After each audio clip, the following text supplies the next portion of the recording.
Hello everyone, welcome back once again and dear friend, I hope you are doing well. आज की opportunity है हमारी NIT से रिलेटेड। Dear friend, Sardar Vallabh Bhai national institute of technology Surat में आपकी वैकेंसी है। इस पर आज की वीडियो रहने वाली है एंड आप सभी से रिक्वेस्ट करता हूं कि आप पूरी फोकस के साथ वीडियो को चेकआउट करिएगा। एंड ये आपका ऑफिशियल वेबसाइट है एनआईटी सूरत से रिलेटेड, तो जरूर इसको एक बार चेकआउट करिएगा। इससे क्या होगा कि आपको इनके बारे में थोड़ा पता चल जाएगा एंड इनकी अचीवमेंट आप यहाँ पे चेकआउट कर सकते हैं। डियर फ्रेंड, तो आइए वीडियो में आगे बढ़ते हैं एंड रिक्वेस्ट करता हूं कि आप सभी पूरी फोकस के साथ वीडियो चेकआउट करिएगा, देन जब भी आपको इस वीडियो का फायदा रहने वाला है। इससे पहले भी हमने आपके एनआईटी से रिलेटेड मल्टीपल वैकेंसी को डिस्कस किया है, तो आप सभी से रिक्वेस्ट है कि एक बार नॉन टीचिंग स्टाफ की वैकेंसी को जरूर चेकआउट करें, जिसमें कि आपका लो कंपटीशन है और किसी किसी में डायरेक्ट आपका वॉक इन इंटरव्यू रहता है। डियर फ्रेंड, ये है हमारा पीडीएफ का ओवरव्यू, आप यहाँ चेकआउट कर सकते हैं। पीडीएफ हमारी 2 पेज की है, हम अच्छी तरीके से सभी इंपोर्टेंट पॉइंट को चेकआउट करेंगे। तो आइए शुरू करते हैं।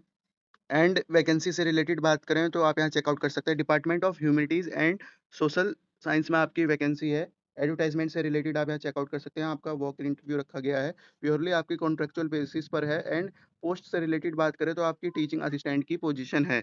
11 मंथ का आपका कॉन्ट्रेक्चुअल पीरियड है, इस बात को भी आपको नोट करना है। वॉक इन इंटरव्यू है आपका ऑफलाइन, जिसमें कि आपका रिटन टेस्ट और इंटरव्यू के बिहाफ पर आपकी वैकेंसी को कवर किया जाएगा। एंड वैकेंसी से रिलेटेड बात करें तो dear friend, department of humanities and social science, first floor, department of civil engineering wing A के अंडर में आपकी 26 जून को वॉक इन इंटरव्यू का आयोजन किया है। इस बात को भी आपको नोट करना है। तो आइए आगे बढ़ते हैं।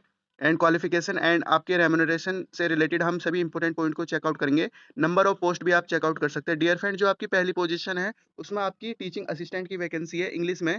एंड आप यहाँ चेकआउट करिए, टीचिंग असिस्टेंट की वैकेंसी इंग्लिश में। और आपकी एक वैकेंसी है teaching assistant Indian value system and social conscious course के अंडर में आपकी वैकेंसी है। फर्स्ट में हम बात करें तो आपकी टीचिंग असिस्टेंट इंग्लिश में बात करें तो डियर फ्रेंड, इसेंशियल क्वालिफिकेशन को समझना काफ़ी इंपॉर्टेंट है।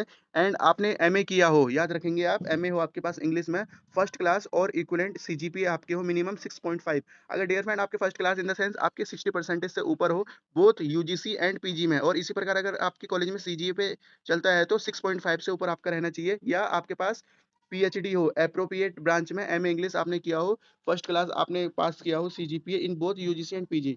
तो डियर फ्रेंड, विदाउट पीजी वाले कैंडिडेट भी अप्लाई कर पाएंगे एंड आपके पीएचडी वाले कैंडिडेट भी अप्लाई कर पाएंगे। तो जो हमारे नॉर्मल कैंडिडेट हैं उनकी सैलरी है आपकी 45,000 मास्टर डिग्री वालों की, और जो हमारे पीएचडी वाले हैं उनकी सैलरी है 60,000। याद रखेंगे, नंबर ऑफ पोस्ट आपके 3 है, यहाँ चेकआउट करिए। इस प्रकार आइए हम सेकंड देखते हैं। सेकंड में आपका एमएसडब्ल्यू, मास्टर इन साइकोलॉजी हो आपके पास, master degree in human resource हो, साइकोलॉजी हो, सोशियोलॉजी हो, MSW master degree in social work हो, फर्स्ट क्लास आपने किया हो, CGPA minimum 6.5, UGC and PGC से रिलेटेड, या आपके पास पीएचडी हो एप्रोप्रिएट साइंस में। याद रखेंगे, सैलरी आपकी नॉन पीएचडी वालों की 45 है और पीएचडी वालों की आपकी 60,000 है। 2 आपकी वैकेंसी है। तो dear friend, essential qualification, monthly salary, number of post हमने अच्छी तरीके से क्लियर कर लिया है। तो आइए आगे बढ़ते हैं। अगर कुछ भी आपको डाउट हो तो प्लीज़ आप जरूर एक बार वीडियो को दोबारा बैक से देखें, और यह अदर आप अच्छी तरीके से पढ़ लीजिए। वॉक इन इंटरव्यू से रिलेटेड आप यहाँ चेकआउट कर सकते हैं। कंफर्म करना है आपको प्रेजेंस से रिलेटेड वॉक इन इंटरव्यू दी गई एड्रेस पर, और आपको एप्लीकेशन परफॉर्मा भरकर इस जॉब के लिए अप्लाई करना है। एप्लीकेशन परफॉर्मा आपके पास होना चाहिए। रजिस्ट्रेशन आप यहाँ चेकआउट कर सकते हैं, 26 जून का आपका रजिस्ट्रेशन रहेगा। एंड आपका डॉक्यूमेंट वेरिफिकेशन सेम आपका रहेगा 9:30 पर। एंड आपका रिटन टेस्ट या इंटरव्यू हो जाएगा आपका डायरेक्ट इसी तारीख को। इस बात को ध्यान देना है, डिटेल मैंने आपको प्रोवाइड कर दी। डिस्प्ले ऑफ फाइनल लिस्ट से रिलेटेड आप ऑफिशियल वेबसाइट को रेगुलरली चेक करिएगा, तो आप यहाँ पे चेकआउट करेंगे, ये आपकी एसेंशियल डेट्स होगी। डियर फ्रेंड, रजिस्ट्रेशन प्रोसेस आप यहाँ चेकआउट कर सकते हैं। मैंने आपको इसकी अच्छी तरीके से जानकारी दे दी, तो इन सभी पॉइंट को चेकआउट करिएगा। एंड कैंडिडेट को क्या-क्या लेके जाना है वॉक इन इंटरव्यू में, आप यहाँ चेकआउट करेंगे, जिसमें कि आपके एप्लीकेशन परफॉर्मा है, उसको हम चेकआउट करेंगे। 1 पासपोर्ट साइज फोटो हो गया, आइडेंटिटी होगी, और आपके 10th के सर्टिफिकेट, 12th के सर्टिफिकेट हो गया, पोस्ट ग्रेजुएशन हो गया, पीएचडी हो गया, एक्सपीरियंस सर्टिफिकेट, और अदर आपके रिलेवेंट टेस्टिमोनियल्स आप यहाँ पे लेके जा सकते। सिलेक्शन प्रोसीजर की बात करें तो फर्स्ट ऑफ ऑल आपका डॉक्यूमेंट वेरिफिकेशन, देन आपका रिटन टेस्ट या इंटरव्यू रहेगा। जनरल टर्म्स एंड कंडीशन को मैं हाईलाइट कर देता हूँ, एक बार सभी इंपॉर्टेंट पॉइंट आप अच्छी तरीके से पढ़ लीजिएगा।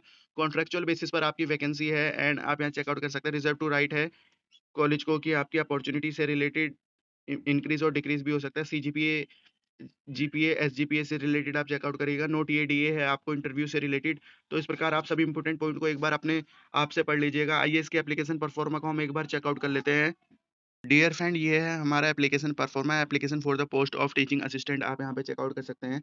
आपको इस फॉर्म को भरना है, जब भी आपको इंटरव्यू में अपीयर होना है और इसके बाद आपका यहाँ पर रीसेंट पासपोर्ट साइज़ फ़ोटो हो गया, डिपार्टमेंट हो गया, स्पेशलाइज़ेशन हो गया, नेम लिखना है आपको ब्लॉक लेटर में एंड उसके बाद आपको फादर्स नेम हो गया, डेट ऑफ बर्थ हो गया, नेशनैलिटी से रिलेटेड हो गया, रीजन आपका कहाँ से बिलॉन्ग करते हैं, उस साइड से रिलेटेड और आप are you an Indian subject से रिलेटेड आपको स्टेट ऑफ डोमिसाइल आपको लिखना है, प्रेज़ेंट आपका पोस्टल एड्रेस हो गया, परमानेंट एड्रेस आपको लिखना है एंड डियर फ्रेंड इस प्रकार आपके पोस्ट अगर आप रिसेंट में किसी पोस्ट पर हैं तो उससे रिलेटेड आपको यहाँ पे डिस्क्रिप्शन देना है अच्छी तरीके से। तो ये आपका पूरा डिस्क्रिप्शन माँगा है एंड एजुकेशन क्वालिफ़िकेशन को आपको यहाँ पे अच्छी तरीके से भरना है इन क्रोनोलॉजिकल ऑर्डर। आप यहाँ से 10th के बाद आपकी एप्लीकेशन परफॉर्मा को चेकआउट कर सकते हैं जिसमें कि आपका 10th हो गया, 12th हो गया, graduation, post graduation, name of university हो गया, आपका ईयर ऑफ पासिंग हो गया, अटेम्प्ट नंबर ऑफ अटेम्प्ट हो गया, कितने प्रयास में आपने किया, क्लास हो गया या परसेंटेज सीजीपीए, इक्विवेलेंट सीजीपीए से रिलेटेड आपको यहाँ पे कन्वर्ट करके लिखना है।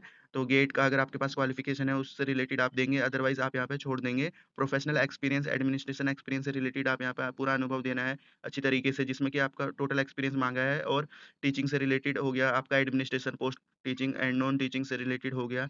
रिलेवेंट एक्टिविटीज़ जो आपकी होंगी यहाँ चेकआउट करिएगा, रिसर्च एक्टिविटीज़ से रिलेटेड ये आपके हमारे पीएचडी वाले कैंडिडेट को भरना होगा, पब्लिकेशन है आपके यहाँ पे, इंटरनेशनल पब्लिकेशन है, कॉन्फ्रेंसेस एंड सेमिनार आपने अटेंड किए, उनसे रिलेटेड आपको यहाँ पे डालना है, अदर एक्टिविटीज़ से रिलेटेड आपको यहाँ पर भर लेना है एंड ट्रेनिंग आपने कहीं की हो, अदर आपके कोकुलर एक्टिविटीज़ हैं, उन सभी को यहाँ पे अच्छी तरीके से भर लेना है। मेंबरशिप ऑफ टेक्निकल सोसाइटी है, एक्स्ट्रा कोकुलर एक्टिविटी है, तो इनको यहाँ पे अच्छी तरीके से भर लेना है। 2 रेफरेंस आपके लगेंगे एंड उसके बाद आपका एनी अदर एलिमेंट जो आप यहाँ पे प्रोवाइड कराना चाहते हैं, उसको दे सकते हैं एंड लास्ट में आपका सिग्नेचर हो जाएगा। इस प्रकार आप एप्लीकेशन परफॉर्मा को भर सकते हैं। तो डियर फ्रेंड ये था हमारा एप्लीकेशन परफॉर्मा एंड आप सभी से रिक्वेस्ट करता हूँ कि हमने एनआईटी से रिलेटेड और भी वैकेंसी को डिस्कस किया है, आईआईएम की वैकेंसी को डिस्कस किया है, मल्टीपल वैकेंसी को डिस्कस किया है, तो आप सभी उन वैकेंसी को ज़रूर एक बार चेकआउट करिएगा एंड रखते हैं इस वीडियो को इसी पॉइंट तक। Thank you for watching this opportunity and all the best for this opportunity. Have a good day.